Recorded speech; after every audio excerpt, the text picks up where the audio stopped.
lahat mga ka-Q&A. Ito na naman po si Attorney A. Erwin Bautista ng US Visa Q&A or Question and Answer sa isa na namang yugto or episode na ang ating topic for today ay sino ba ang nangangailangan ng re-entry permit at kailan pwede ito i-file. So, ito pong re-entry permit ay pwede lamang applyan ng mga green card holder. Kasi po, ang green card holder, pag lumabas sa US ng 1 year na diretso, mawawala ang kanilang status. Kahit na hindi pa expired yung kanilang green card itself, ito pong status nila ang nawawala. So, kaya po,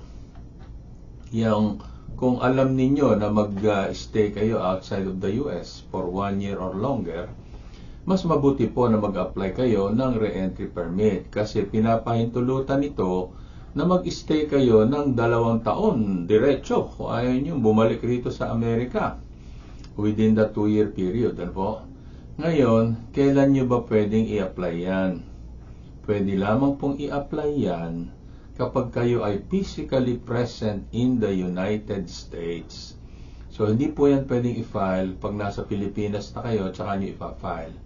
So, dapat po andito kayo physically present in the US kasi alam nyo, mag-aaksaya lang kayo ng pera at panahon kapag ka nasa labas kayo ng bansa ng US. Kasi meron po itong fingerprint requirement within 30 to 60 days.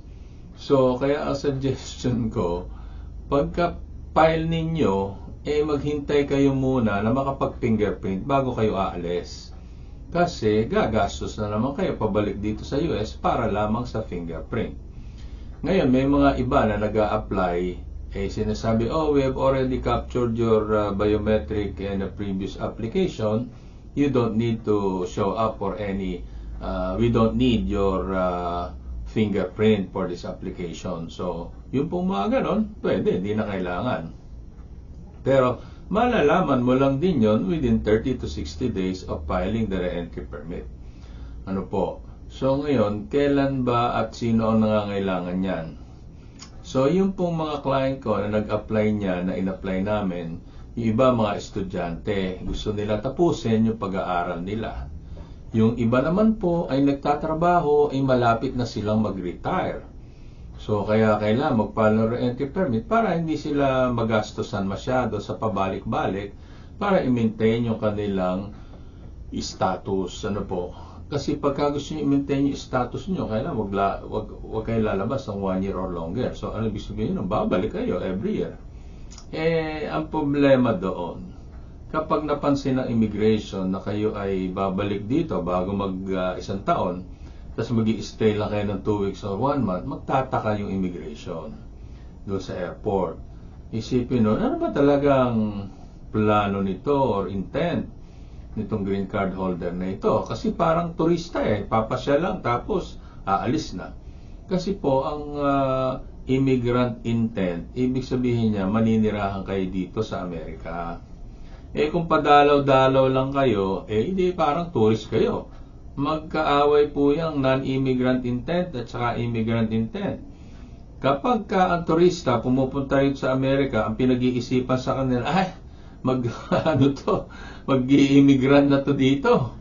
Yun namang mga immigrant, pagpabalik-balik, mukhang turista ang intent nito. So, yung iba, yung mga officer, kinakancel nila yung green card.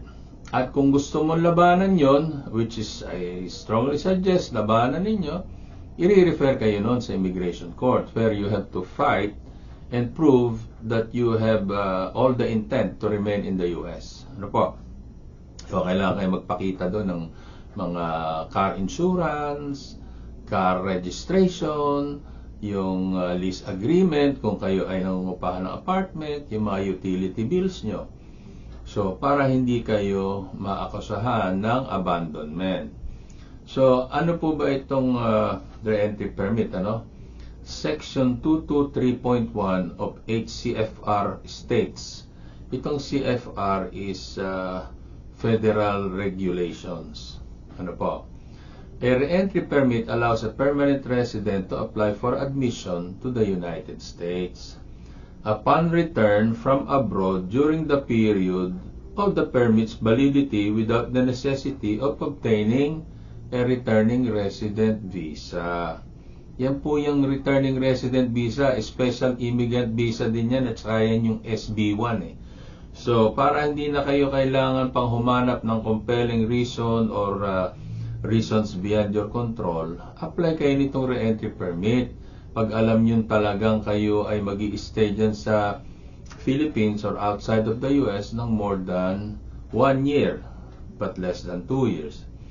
So, it is a document applied for with the US Citizenship and Immigration Services, which is used by a green card holder, yung pong legal permanent resident, saka yung conditional permanent resident, to return to the US. A re-entry permit is usually valid for 2 years, and there is a physical presence requirement when filing the re-entry permit. So, ito po ang eligibility niyan eh.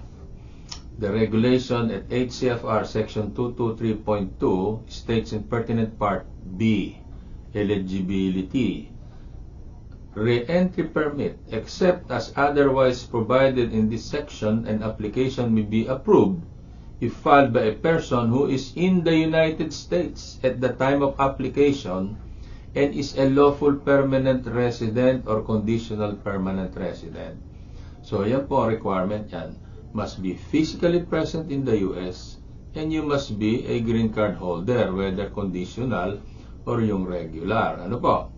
So, sa mga may plano na magpatuloy ng pag-aaral o kaya ay meron kayong mga ari-arian na kailangan ninyong ibenta dahil kayo ay mag-i-immigrate na, pumunta muna kayo dito sa Amerika and then mag-apply kayo ng re-entry permit.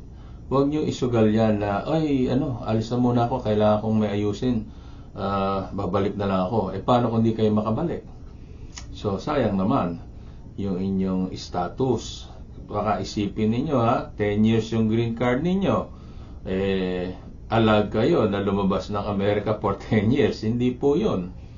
Your status as a legal permanent resident will expire or you will lose it if you stay outside of the US for more than 1 year.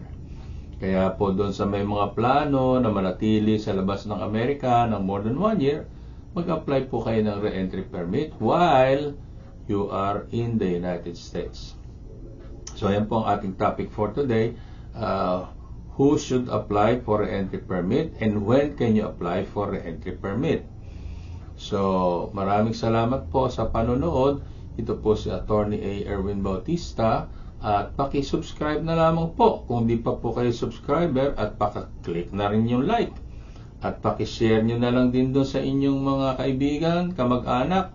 Baka sakaling yung katanungan nila ay isa dito sa ating mga episodes. So maraming salamat sa panonood, pakikinig. Tayo po ay napapakinggan din sa radiofilam.com at sa Flash TV. Maraming salamat po. Sa susunod na episode po ulit ay magkita-kita tayo.